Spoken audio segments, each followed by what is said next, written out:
Amém, irmãos? Vamos colocar de pé mais uma vez. O tema é esse: a igreja de Crônicas ou Ageu? Eu vou tentar não fazer isso muitas vezes, prometo, vou me esforçar. Mas pergunta para o irmão que está do teu lado: que igreja você quer ser? Tá, volta, eu esqueci, calma, estou acordando. Que igreja você é? Pergunta para ele: que igreja que você é? E que igreja você quer ser? A de Crônicas ou de Ageu? Qual que ele escolheu? Tá, depois da mensagem, então, você escolhe.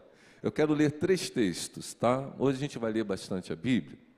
E a minha proposta é, a Bíblia vai falar bastante, eu vou falar pouco. Vou tentar ser o mais objetivo possível, já trazendo direto a aplicação.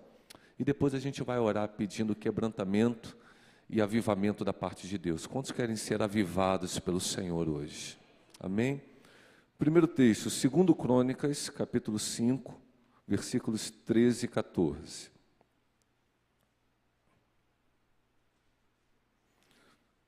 Então eu vou descrever essas 2 igrejas, e aí no final a gente vai pedir para que o Senhor nos restaure.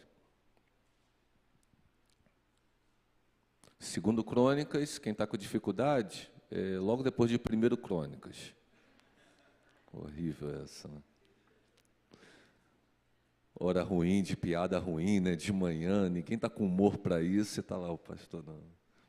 Diz assim o texto: e quando em uníssono, ao mesmo tempo, tocaram as trombetas e cantaram para se fazerem ouvir, para louvar e dar graças ao Senhor, e quando levantaram eles a voz com trombetas, símbolos e outros instrumentos musicais para louvar ao Senhor, porque Ele é bom, porque a sua misericórdia dura para sempre, então o templo, então o que, irmãos?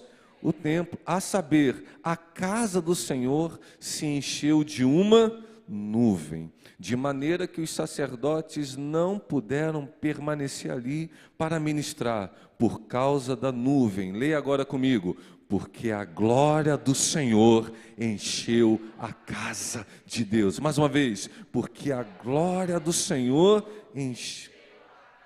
Uau, que culto, hein, irmão? Vamos para o capítulo 7, versículos 1 até o 3, desse mesmo livro.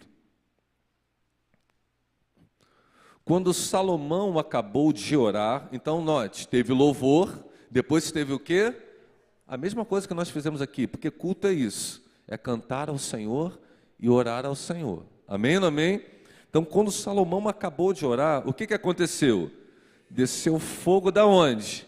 Do céu, é um fogo vivo, é um fogo glorioso, e consumiu o holocausto e os sacrifícios. Agora leia comigo, vai. E a glória do Senhor encheu o templo. Mais uma vez. E de novo, olha o que aconteceu. Os sacerdotes não podiam entrar na casa do Senhor. Por quê, irmãos? Porque a glória do Senhor tinha enchido a casa do Senhor. Todos os filhos de Israel, vendo descer o fogo e a glória do Senhor sobre o templo, se inclinaram com o rosto em terra sobre o pavimento, adoraram, louvaram o Senhor. Por quê, irmãos? Porque Ele é bom, porque a sua misericórdia dura para sempre. Você pode dizer amém por isso? Você pode dizer: o Senhor é bom? Glória a Deus. Agora, vai lá para o quase final da sua Bíblia, o livro de Ageu, capítulo 1, a partir do versículo 2.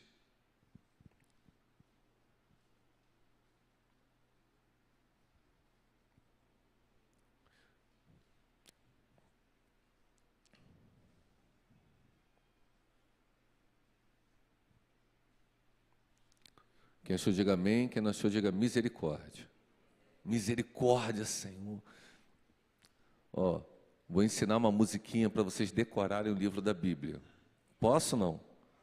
Gênesis, Êxodo, Levítico, Números, Deuteronômio, Josué, Juízes, Ruth, Samuel, Reis, Crônicas, Esdras, Neemias, Esther, Jó, Salmos, Provérbios, Eclesiastes, Cantares, Isaías, Jeremias e Lamentações, Ezequiel e Daniel, Oséias, Joel, Amós, Obadias, Jonas, Miqueias, Naum, Abacuque, Sofonias, Ageu, Zacarias, Malaquias. 39 livros são, no Velho Testamento estão.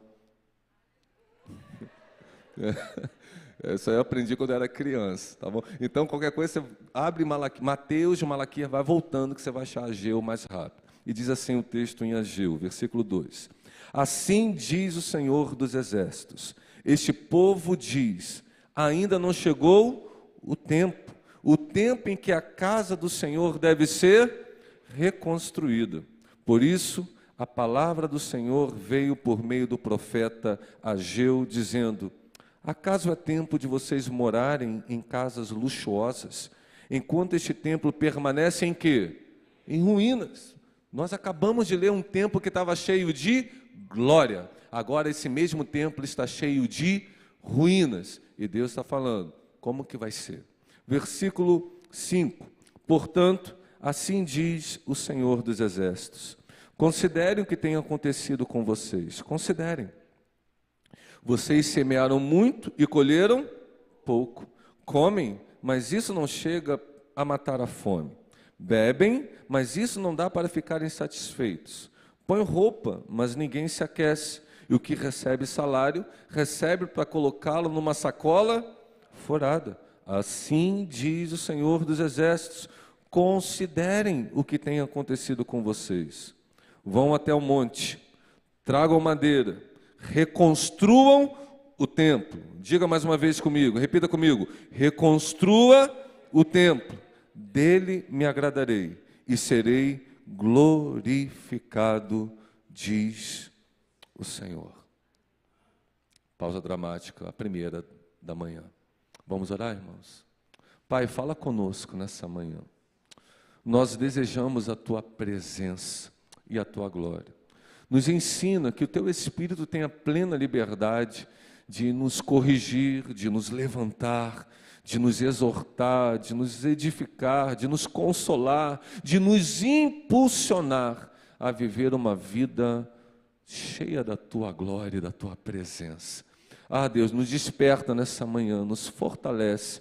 A Tua palavra por si só ela já é viva, poderosa e eficaz. E nós queremos nos unir a ela por meio da ação graciosa do Teu Espírito. Então, fala nessa manhã que nós, os Teus servos, estamos totalmente dispostos a Te ouvir e Te atender para a Tua honra, glória e louvor. Assim oramos em nome de Jesus, que toda a igreja diga amém. Aperta os cintos e vamos.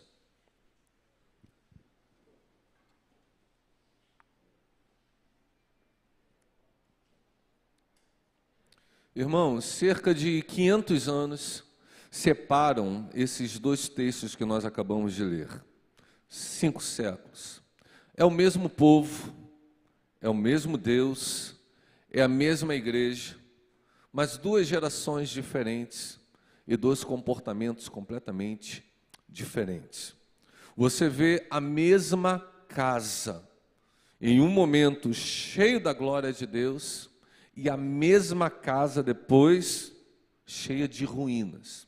Você percebe o mesmo lugar, o mesmo culto, sendo tomado pelo manifestar de Deus, e depois um mesmo culto totalmente vazio e disperso.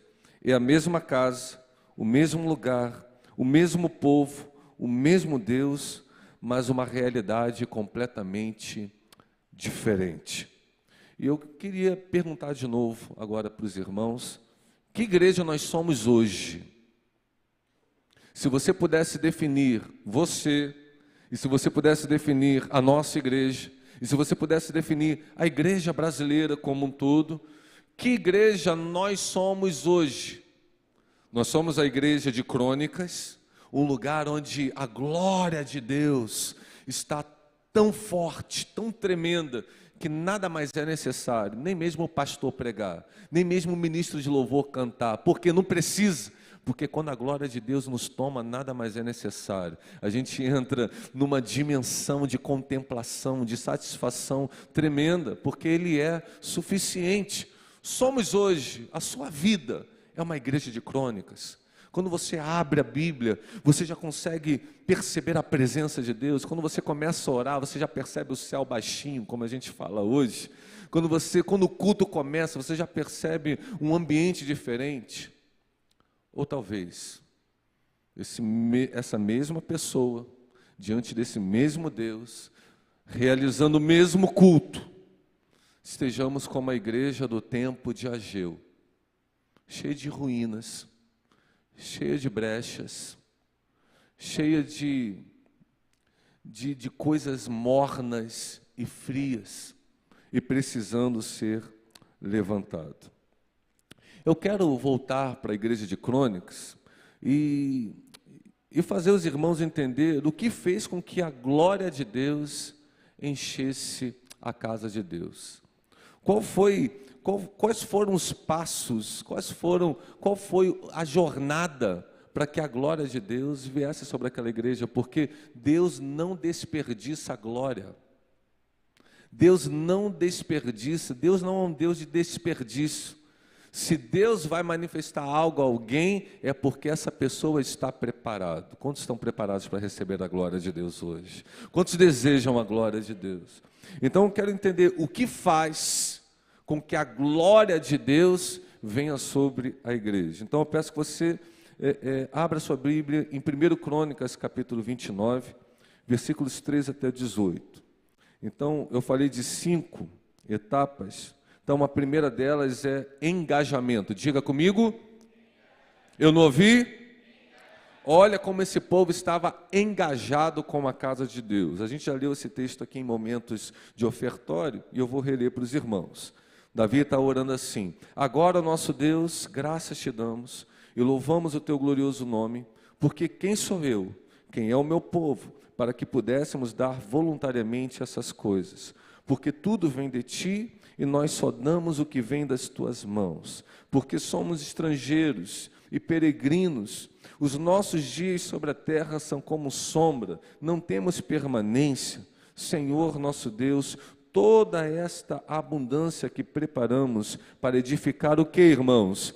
Um templo ao teu santo nome, vem da tua mão e é toda tua. Bem sei, meu Deus, que tu provas os corações, que te agradas da sinceridade, e eu também, na sinceridade do meu coração, dei voluntariamente todas essas coisas, e acabo de ver com alegria que o teu povo aqui reunido te faz ofertas voluntárias. Senhor Deus de nossos pais Abraão, Isaque e Israel, conserva para sempre no coração do teu povo estas mesmas disposições e pensamentos. Agora ore comigo, vai. Firma o coração deles em ti. Você pode dizer amém?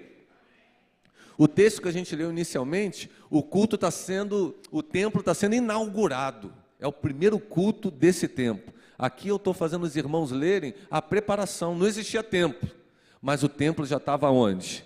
No coração. E assim também, irmãos, o culto, antes de acontecer na igreja, o culto tem que acontecer aonde? No coração, na vida. O culto que começa aqui tem que ser uma extensão do culto que começou aí. Sim ou não, irmãos? Então, a gente percebe que há um povo que está se preparando. Aqui, quando você percebeu, leu esse texto, Davi tem um ideal: vamos construir o templo do Senhor. Mas para isso, eu não posso fazer isso sozinho. Eu preciso do povo. Nós todos temos que ter o mesmo coração, a mesma visão, a mesma paixão. E aí Davi, junto com o povo, trouxeram ofertas, fizeram a planta e falaram assim: é aqui que vai ser a casa do Senhor. Então, o texto inicial que você leu, ele é o resultado de uma primeira etapa. E qual é a primeira etapa? Nós precisamos estar engajados com a causa. Que causa? A glória de Deus. Quantos desejam a glória de Deus? A Bíblia diz que os homens pecaram e carecem da glória de Deus. E nós somos transformados, diz o texto bíblico, de glória em glória. E toda vez que nós nos reunimos nessa casa, com um coração preparado, desejoso, Deus manifesta essa glória e nós somos restituídos da plenitude de Deus. Então, se você deseja ter uma vida cheia da glória de Deus, o primeiro passo é você estar engajado com essa causa, você estar desejoso com essa causa. Amém ou não amém? Segundo, prioridade, diga prioridade.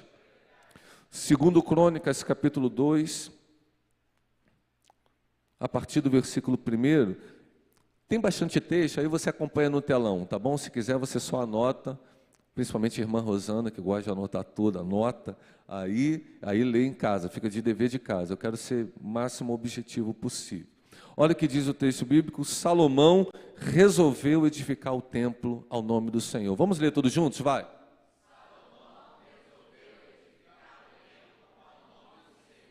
Amém? Até aqui. Salomão era um rei. Ele tem várias coisas para fazer, várias medidas administrativas, políticas, militares que ele precisa realizar. Mas ele tomou uma decisão prioritária. Eu preciso, antes de tudo, construir um templo para a casa do Senhor. E a gente precisa entender que esse templo, que vai ser cheio da glória de Deus, tem que ser algo prioritário na nossa vida. Eu sei que a sua vida tem muitas necessidades legítimas, você tem muitas coisas importantes a fazer, mas lembra, quando aquele escriba perguntou: mestre, qual é o mandamento mais importante? Jesus respondeu: ouve Israel, o Senhor é o único Deus, portanto, amarás o Senhor teu Deus de toda a tua alma, de todo o teu coração, de todo o teu entendimento e com todas as suas forças. Esse é o maior e primeiro mandamento, sim ou não? E o semelhante é: amarás o teu próximo como a ti mesmo. Então, desde os primórdios das Escrituras Sagradas, a gente tem que entender que Deus é prioridade na nossa vida. E eu quero perguntar: Deus é prioridade na sua vida? O que é? Aquilo que é prioritário, nós damos o maior grau de importância, de relevância. Se Deus é prioritário na sua vida, eu quero fazer algumas perguntas. Quanto tempo você se dedica em comunhão com Ele? Se Deus é prioritário na sua vida, quanto tempo você tem investido do seu precioso tempo na leitura bíblica, em oração? Se Deus é prioritário na sua vida, como está a sua assiduidade na casa do Senhor? Se Deus é prioritário na sua vida, como está o seu engajamento ministerial? O que você tem feito com os dons e talentos que o Senhor entregou, confiou a você?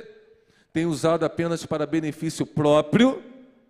Ou você tem usado para a edificação da igreja e para abençoar o mundo em que você está inserido? Amém ou não amém? Então, a glória de Deus, ela vem depois desses passos. Primeiro, preparação, engajamento. Segundo, prioridade. Eu vou buscar o Senhor até achar. Buscar-me-eis e me achareis, diz o Senhor, quando me buscardes de todo o vosso coração, e serei então achado por vós. Aleluia. Esse é o segundo passo. Terceiro, fundamento. Diga comigo, fundamento. 2 Crônicas, capítulo 3, versículo 1.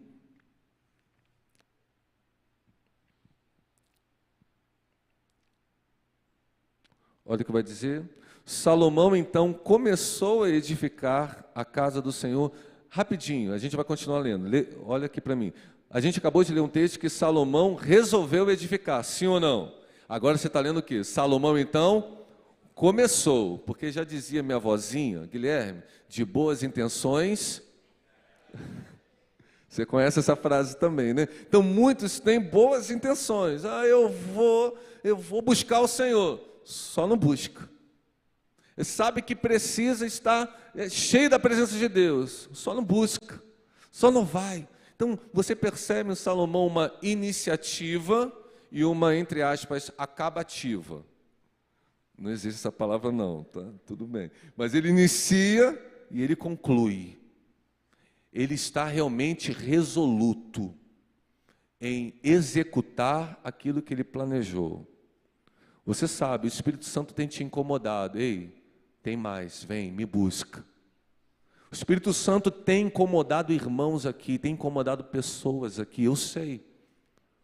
Dizendo assim, é tempo de buscar o Senhor. É tempo de mais profundidade. É tempo de você largar certas coisas e se apegar mais a mim. Tem ou não tem, irmãos? Oh, aleluia.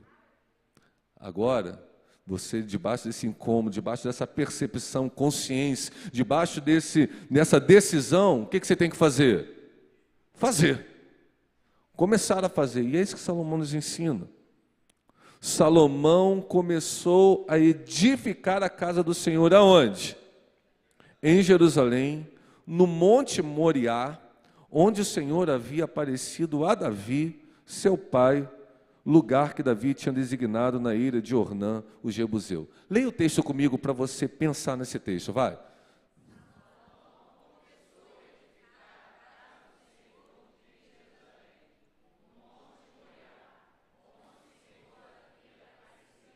Parou aí. No Monte Moriá, quando eu falo Monte Moriá para você, você lembra de quem? Fala alto. Abraão, sim ou não? Foi o monte em que Abraão foi sacrificar Isaque. Uau, olha que coisa linda. Não foi em qualquer lugar que o templo do Senhor foi erguido, lá em Jerusalém. Foi no monte específico, o fundamento. Mas ele diz no Monte Moriá, não onde Deus apareceu a Abraão, mas onde Deus apareceu a Davi. Vamos lembrar desses dois episódios? Sim ou não? Quantos querem lembrar? Quantos não querem? Vão lembrar mesmo assim. No primeiro episódio, Gênesis capítulo 22, Deus vai provar a Abraão. Abraão, pega o seu único filho, a quem você ama, e sacrifica ele para mim lá no monte, em que eu te mostrarei. Abraão vai. E Abraão, no meio do caminho, ele fala assim para os seus servos, fiquem aqui, porque eu vou até lá ao monte, e depois de nós termos adorado, quantos vieram aqui para adorar o Senhor? Nós voltaremos. Mas a ordem era, me entrega o seu filho. Mas ele vai para o monte. E diz o texto bíblico, quando chegou a hora exata do sacrifício, Deus fala para Abraão, Abraão, não faças tal coisa, eu não quero esse sacrifício, porque agora eu sei que você me ama. Tem aqui um cabrito, pega ele e sacrifica no altar do Senhor. Isso é lindo, porque isso é um prelúdio do que vai acontecer aonde? No Calvário. É por causa dessa glória que nós estamos aqui. Aleluia. E eu gosto sempre do texto, né, que diz que no Monte Moriá, o cordeiro animal foi o filho de Abraão foi poupado e o cordeiro animal foi morto. Mas no Monte do Calvário, o cordeiro animal foi poupado e o filho morreu em nosso lugar. E é pelo sacrifício vivo de Cristo Jesus que nós podemos entrar nesse lugar de intimidade, porque o véu foi rasgado e agora nós temos um novo e vivo caminho.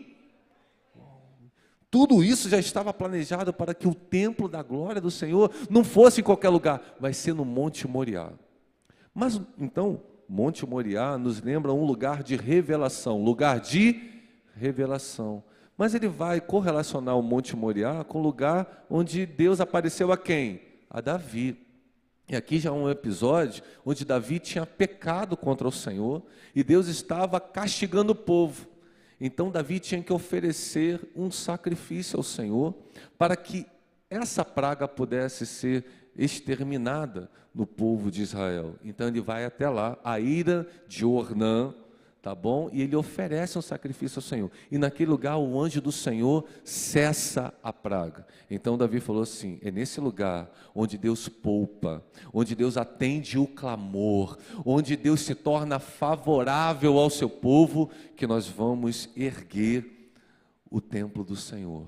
A ira de Ornã é o Monte Moriá, é o lugar onde o templo vai ser edificado. Aquela glória que apareceu a Abraão, aquela glória que apareceu a Davi, também vai aparecer a Salomão. Aquela glória está aqui no nosso meio também hoje. Porque onde há obediência, onde há plena revelação de Deus, onde há entrega, onde há sacrifício, a glória de Deus sendo revelada. Que a igreja diga amém. Então você percebe que o templo, a presença não está em qualquer lugar, ela tem um fundamento. Ela está sendo edificada sobre um lugar de obediência e sobre um lugar de sacrifício. Você pode dizer amém? Esse templo.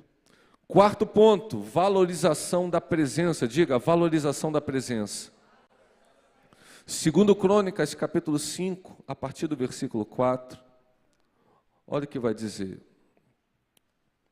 Quando todos os anciãos de Israel chegaram, os levitas pegaram a arca do Senhor e a levaram para cima, com a tenda do encontro, com os utensílios sagrados que nela havia. Os levitas sacerdotes é que levaram tudo isso para onde? Para o templo. Levaram o que, irmãos? A arca da aliança.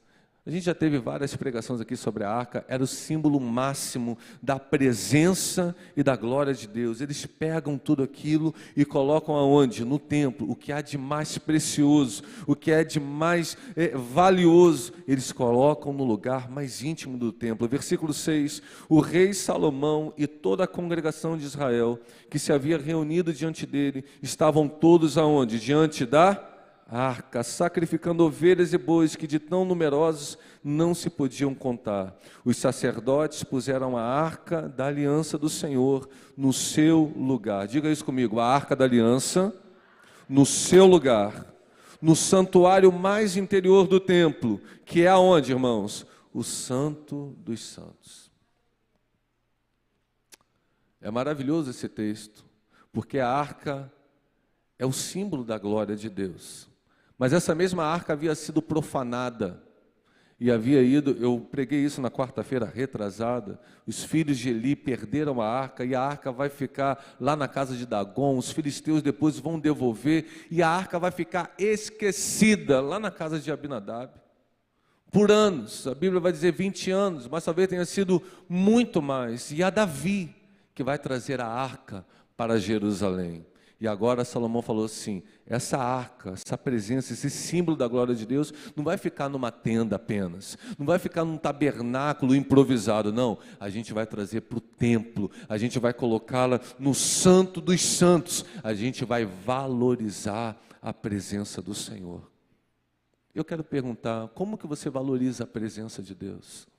Você percebe aqui, nesse ambiente, muita reverência, sim ou não, irmãos? Você já reparou como a igreja de hoje tem pouca reverência para com Deus? Tem pouca reverência para com o culto. Tem pouca reverência para com a glória de Deus. O nosso comportamento do culto é um comportamento muitas vezes relaxado demais.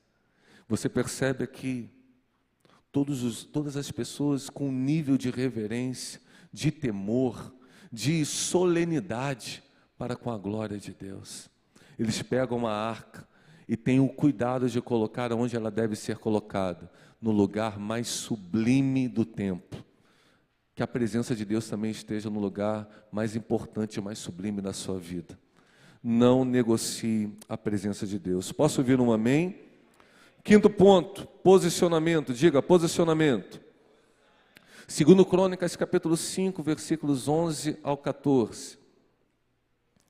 Vai dizer assim, quando os sacerdotes saíram do santuário, porque todos os sacerdotes estavam presentes. Quantos sacerdotes estavam presentes? Todos. Todos que estavam presentes se santificaram, sem respeitarem os seus turnos. Observe isso. Rapidinho, a gente vai continuar lendo. Desculpa interromper a leitura. Mas aqui está dizendo, primeiro, todos os sacerdotes fizeram questão de estar no culto. E a Bíblia diz que em Cristo Jesus nós somos sacerdócio real. Tem algum sacerdote aí? Deixa eu ver. Sim ou não? Você foi ungido como sacerdote de Deus. Aí está dizendo que esses sacerdotes não quiseram, entre aspas, respeitar o seu turno. Sabe o que é? Não, diácono Rodrigo, você está escalado para domingo de manhã, diácono Marcos para domingo à noite. Ele fala assim, não quero nem saber, eu vou vir de manhã e vou vir de noite. Eu não quero ficar apenas na minha escala. eu estou cheio da sede de Deus, eu quero participar, eu quero me envolver, a presença de Deus é prioritária na minha vida, meu domingo eu separei para adorar ao Senhor, e eu vou à casa de Deus. Irmão, eu acho isso lindo. Então o povo já há anos está se preparando, trazendo ofertas, a planta, trabalhando na edificação, construindo a casa do Senhor. Quando chega o momento, todo mundo quer participar. Ninguém quer só ficar na escala de quarta, nem de domingo, de manhã. Ou só... Não. Eu amo a casa do Senhor.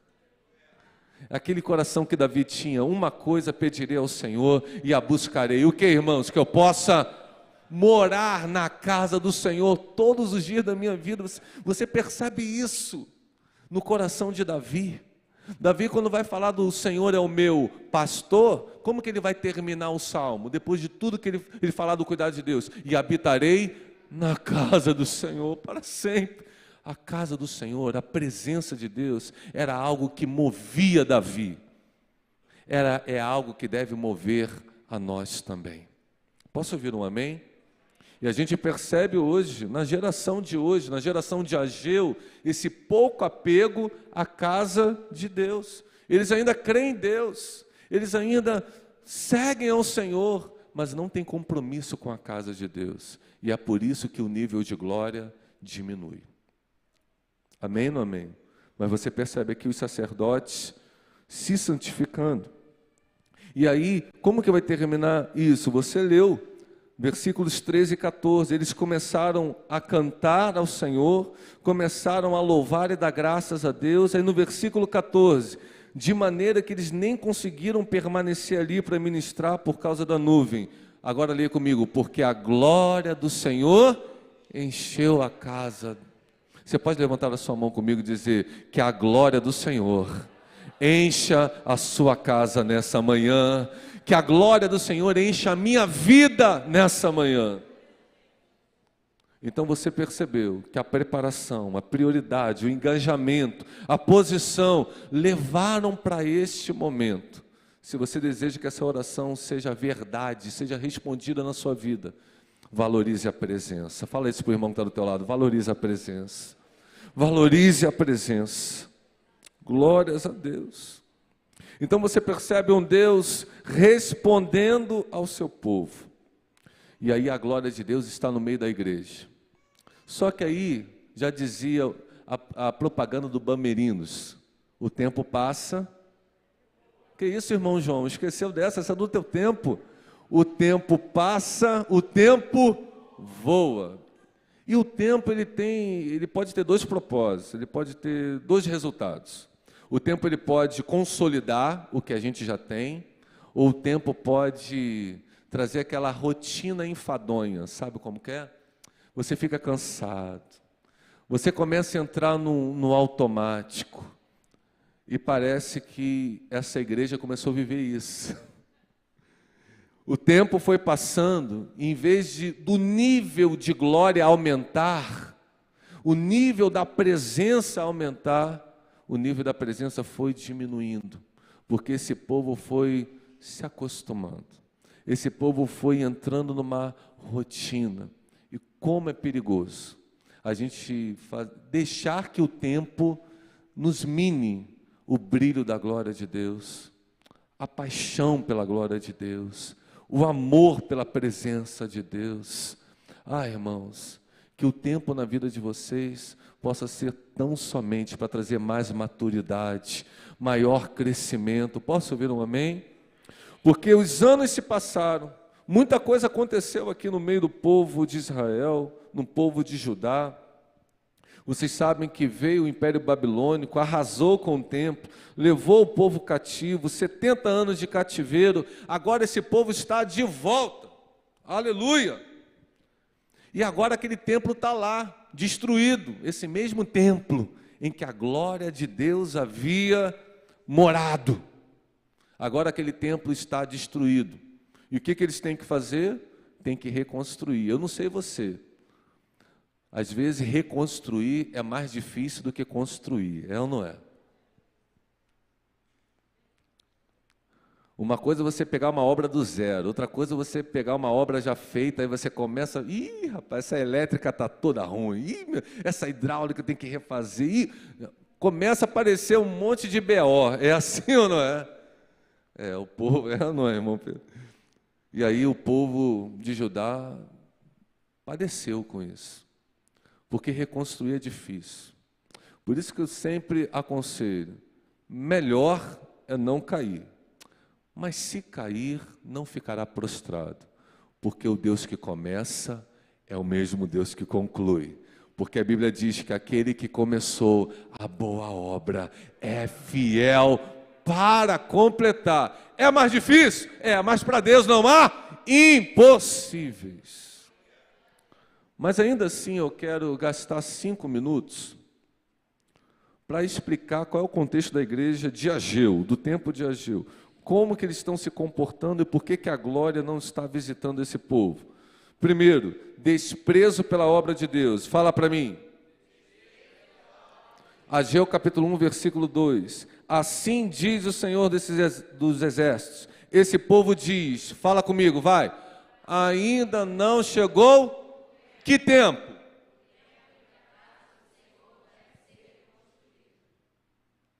Fala assim, a casa do Senhor é importante, o templo do Senhor é importante, a obra de Deus é importante, eu só não tenho tempo. Não tenho tempo. E se tem uma coisa que a gente não tem hoje é o quê? Fala para mim. A tua vida está pegada ou não está? Só que Eclesiastes 3 vai me ensinar o seguinte: há tempo para todo propósito debaixo do céu. Diz isso para mim. Há tempo para todo propósito debaixo do céu. Tempo e propósito. Agora olhe para mim. Se você diz que você não tem tempo, tempo você tem. Porque um dia tem quantas horas? 24 horas. Uma semana tem quantos dias? Então calma aí. Existe tempo para todo propósito. Se você diz que você não tem tempo para a casa do Senhor, é porque, na verdade, a casa do Senhor ainda não é o seu propósito. Fica com essa agora. Verdade ou mentira? Porque tudo que eu tenho propósito, eu arrumo tempo. Quer ver? Eu não tenho tempo para fazer atividade física. Quantos? Não tenho tempo. Não, pastor, não tenho tempo. Ah, não tem? Aí você passa mal. Aí você vai para o médico. Aí o médico fala assim, cara, você vai morrer. Se você não cuidar da sua dieta agora, começar a fazer uma caminhada, 3, 4 vezes por semana, você fazer atividade física, eu não dou 1 ano para você. Sabe o que você vai fazer? 3 vezes por semana, todo dia. Porque até onde eu sei, ninguém quer morrer. É verdade? É ou não é? Aí você não tinha tempo, mas agora você vai arrumar tempo. Sabe por quê? Você vai entender que existe uma coisa dentro da sua agenda que se chama prioridade. Aí você vai perceber que tem coisas que são até importantes, mas não são prioritárias. É isso que aquele povo da igreja de Crônica já tinha entendido. O templo do Senhor, a presença de Deus é minha prioridade. Aí a glória vem. Aí a gente não entende porque a nossa vida está tão vazia, está tão sem sentido, a gente está tão cansado. A gente vive a geração mais cansada, é a geração que mais tem tecnologia, é que mais tem conforto e a gente está cansado. Quer ver? Quantos estão cansados hoje?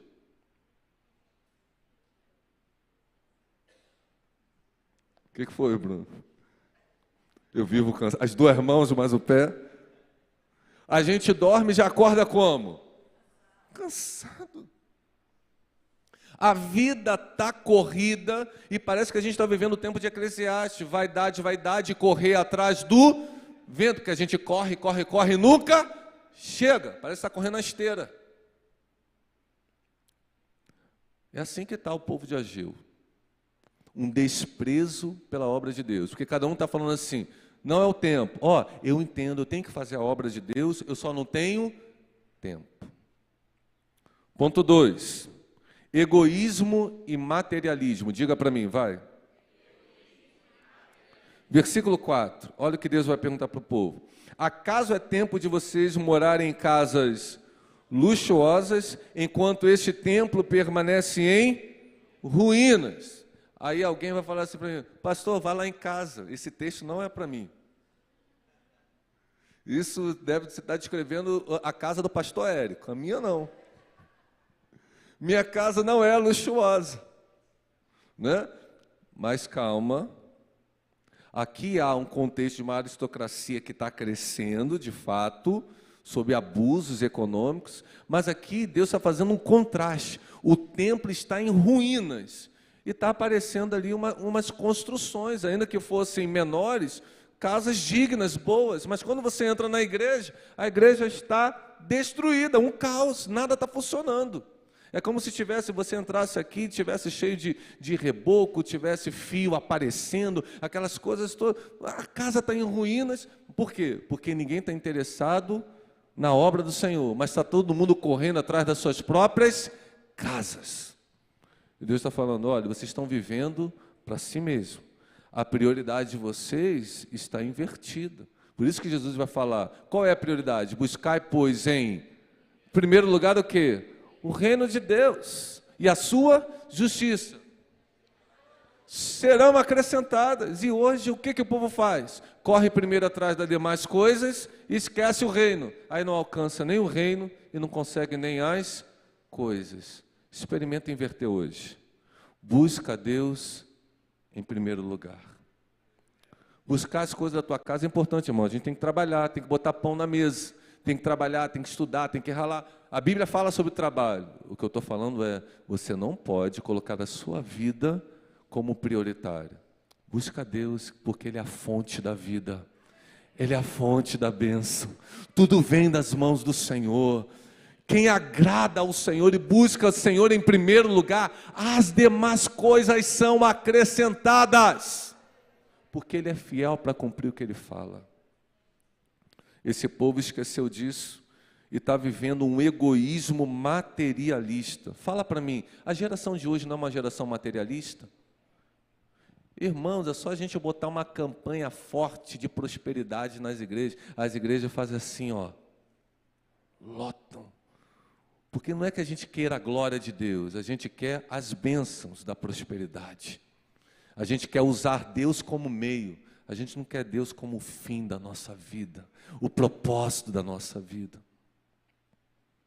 O povo de Ageu, a igreja de Ageu, havia esquecido disso. Por isso, Deus vai chacoalhar, Deus vai provocar, no bom sentido, aquele povo. Porque Deus vai querer apontar para eles qual é o motivo de as coisas não estarem dando certo na vida deles. É a indiferença gerando mais crise. Diga comigo: indiferença para com Deus gera crise na vida pessoal. É o que Deus está falando aqui. Versículo 5. Portanto, assim diz quem? Pastor Guilherme? O que eu falar você pode ignorar, mas o que Deus falar para você, atende, irmãos. Hoje é Deus que está falando com a sua igreja. Aliás, sempre. Então, olha o que o texto vai dizer. Portanto, assim diz o Senhor. Leia comigo, vai. Considera o que tem acontecido com você. Bota um dedo de profeta para o irmão assim e fala assim: considera a sua vida agora. Considera. Para pensar. Considera. Vê se faz sentido. Deus está chamando o povo para uma DR. Quantos curtem DR? Não. Vamos discutir a relação aqui. Vamos lá. Considera a sua vida. Vamos lá? Olha as perguntas que Deus vai fazer. Olha as colocações. Vocês semeiam, é um povo agrícola. Vocês estão semeando muito e colhendo. Olha para mim, irmão. Olha para o texto aqui. Semeando muito. Ah, legal. E o que vocês colhem, não conseguem nem ficar satisfeitos. Vocês querem mais e não conseguem. Segundo, vocês bebem, mas continuam com sede. Vocês estão com frio, botam roupa, mas continuam com frio. Vocês trabalham. Pega o salário, bota no bolso. Só que o bolso está furado. Irmã, aqui eu vou revelar metade da igreja. A gente está chegando na última semana do mês. Como é que está a conta? Como é que está o saldo bancário? Fala para mim. Meu Deus, que luta, Senhor. Que chega o dia 1º logo, chega o dia 5, oh glória. Esse mês que não acaba, esse mês tem 31 dias, Senhor. aquela luta. Quantos, irmão? Fala a verdade. Estou falando. É uma luta. E aí Deus vai falar, ó, vocês recebem para colocar esse dinheiro numa sacola furada. Vocês estão buscando a prosperidade e estão esquecendo que a verdadeira prosperidade começa em buscar o Senhor. As coisas não estão acontecendo, sabe por quê? É de mim que procede a vitória. É de mim que procedem colheitas bem-sucedidas. É de mim que procede a multiplicação dos recursos que vêm nas mãos de vocês. Busque em primeiro lugar a minha presença e a minha casa. Posso ouvir um amém? Então, como que vai haver a restauração? Isso é lindo, irmãos. A gente pode abandonar Deus, mas Deus não abandona o seu povo.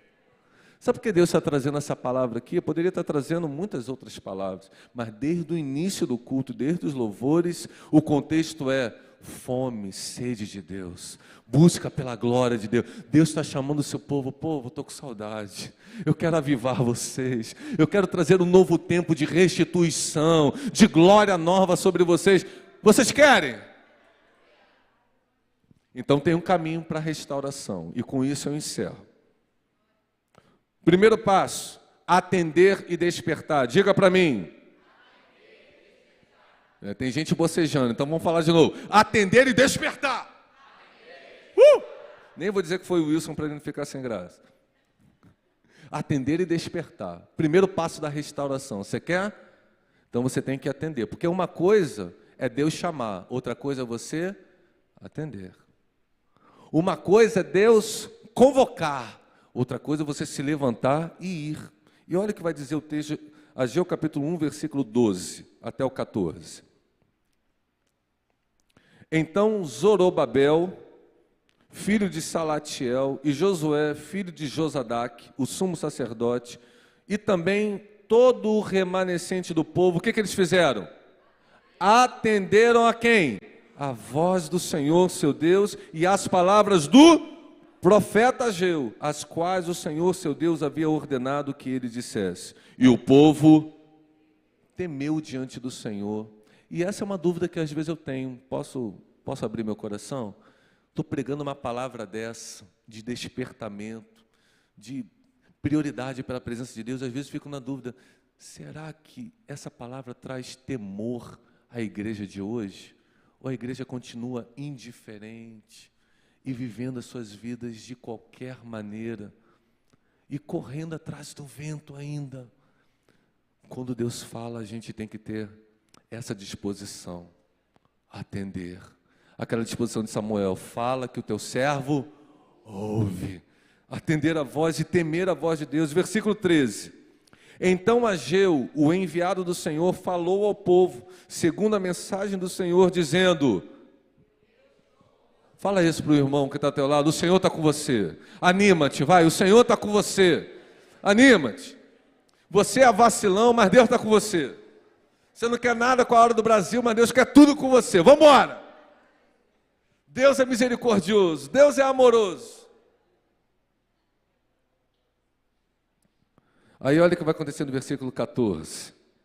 O Senhor,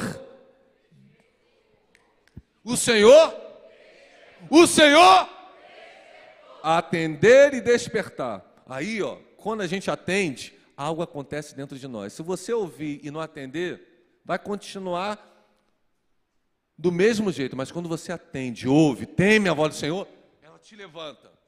Um novo ânimo vem ao seu coração. Amém ou não amém? É algo que acontece naturalmente. O Senhor despertou o espírito de Zorobabel, governador de Judá, e o espírito de Josué, o sumo sacerdote, mas também despertou o espírito de todo o remanescente do povo. Agora leia comigo o final. Eles vieram e...